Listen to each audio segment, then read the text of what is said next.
कहते हैं राजनीति में ना कोई स्थायी दुश्मन होता है और ना कोई दोस्त। काशीपुर की वर्तमान राजनीति में ये कहावत इस समय बिल्कुल सटीक दिखाई दे रही है। पिछले विधानसभा चुनाव में भारतीय जनता पार्टी के उम्मीदवार के रूप में त्रिलोक सिंह चीमा का पुरजोर विरोध करने वाली पूर्व मेयर उषा चौधरी आजकल उनके साथ मंच साझा करती नजर आ रही हैं। क्या इसके पीछे है कोई रणनीति या भविष्य की राजनीति? आइए आज इसी पर चर्चा करेंगे।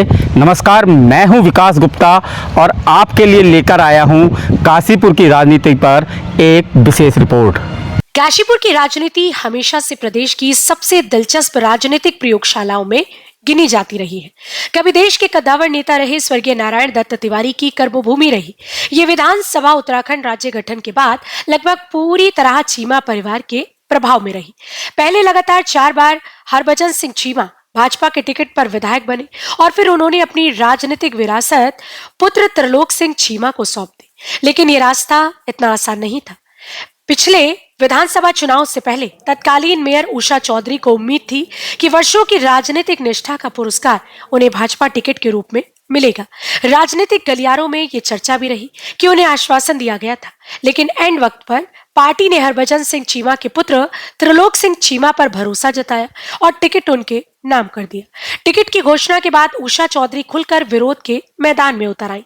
भाजपा के कई नेताओं के साथ उन्होंने सार्वजनिक मंचों से नाराजगी जताई। हालांकि बाद में पार्टी के दबाव के बीच उन्होंने खुद को आश्वस्त बताते हुए चुनावी गतिविधियों से दूरी बना ली। दूसरी ओर तमाम विरोध के बावजूद त्रिलोक सिंह चीमा चुनाव जीतकर विधानसभा पहुंच गए। इसके बाद काशीपुर भाजपा की राजनीति में एक और बड़ा बदलाव आया। दीपक बाली की एंट्री ने पुराने राजनीतिक समीकरणों को पूरी तरह से बदल दिया। भाजपा ने उन्हें मेयर उम्मीदवार बनाया और वो चुनाव जीतकर नगर निगम की कमान संभालने में सफल रहे। इस बदलाव के बीच उषा चौधरी ना तो मेयर की पद की दौड़ में वापसी कर सकी और ना ही विधानसभा की राजनीति में उनकी कोई सक्रिय भूमिका दिखाई दी। करीब 1.5 साल तक वो राजनीतिक परिदृश्य से लगभग गायब रही। लेकिन अब जैसे जैसे अगले विधानसभा चुनाव की आहट सुनाई देने लगी है, उषा चौधरी की सक्रियता भी बढ़ती नजर आ रही है। सबसे ज्यादा चर्चा इस बात की है कि जो नेता कभी विधायक त्रिलोक सिंह चीमा के सबसे मुखर विरोधियों में थी, वही अब उनके साथ सार्वजनिक मंच साझा करती दिखाई दे रही है। सवाल उठना स्वाभाविक है, क्या ये केवल राजनीतिक शिष्टाचार है या फिर बदलते समीकरणों के बीच भविष्य की कोई नई रणनीति आकार ले रही है?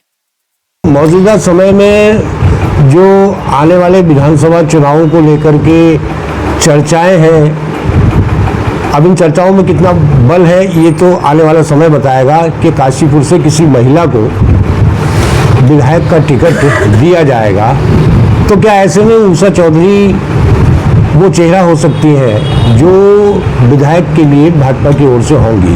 हालांकि ये सवाल अभी अगर मैं इसको काल्पनिक कह करके कहूँ तो कोई गलत नहीं होगा, लेकिन शंका और आशंकाएं जो है राजनीति में वो चलती रहती हैं। तो यही स्थिति इस वक्त है और पहले जिनसे उषा चौधरी का विरोध था और जिनके चुनाव को लड़ाने के लिए मेरा सीधा आशय मौजूदा विधायक त्रिलोक सिंह चीमा से है कि उस वक्त ये कहा जाता था कि उषा चौधरी ने उनके चुनाव प्रचार में भाग नहीं लिया था और अब जैसी की परिस्थितियां बन रही हैं उन परिस्थितियों में उषा चौधरी चीमा खेमे के करीब दिखाई जा रही है। राजनीति संभावनाओं का खेल है। यहाँ न रिश्ते स्थायी होते हैं और न ही दूरियां। आज का विरोधी कल का सबसे भरोसेमंद सहयोगी बन जाए, ये भारतीय राजनीति का कई बार राजनीति देख चुकी है। काशीपुर की राजनीति में भी उठ रहे इन सवालों के जवाब फिलहाल किसी के पास नहीं है, लेकिन राजनीतिक विश्लेषकों का मानना है कि यदि भविष्य में भाजपा काशीपुर विधानसभा सीट पर किसी महिला चेहरे को मौका देने पर विचार करती है, तो ऐसे में उषा चौधरी की सक्रियता और चीमा परिवार के साथ बढ़ती नजदीकियां उनके लिए राजनीतिक रूप से लाभकारी साबित हो सकती है। हालांकि ये सब फिलहाल राजनीतिक चर्चाओं और संभावनाओं के दायरे में है। असली तस्वीर तो टिकट वितरण के समय ही साफ होगी। तब तक काशीपुर की राजनीति में बदलते समीकरण चर्चा का विषय बने रहेंगे। सिटी न्यूज काशीपुर के लिए विकास गुप्ता की रिपोर्ट।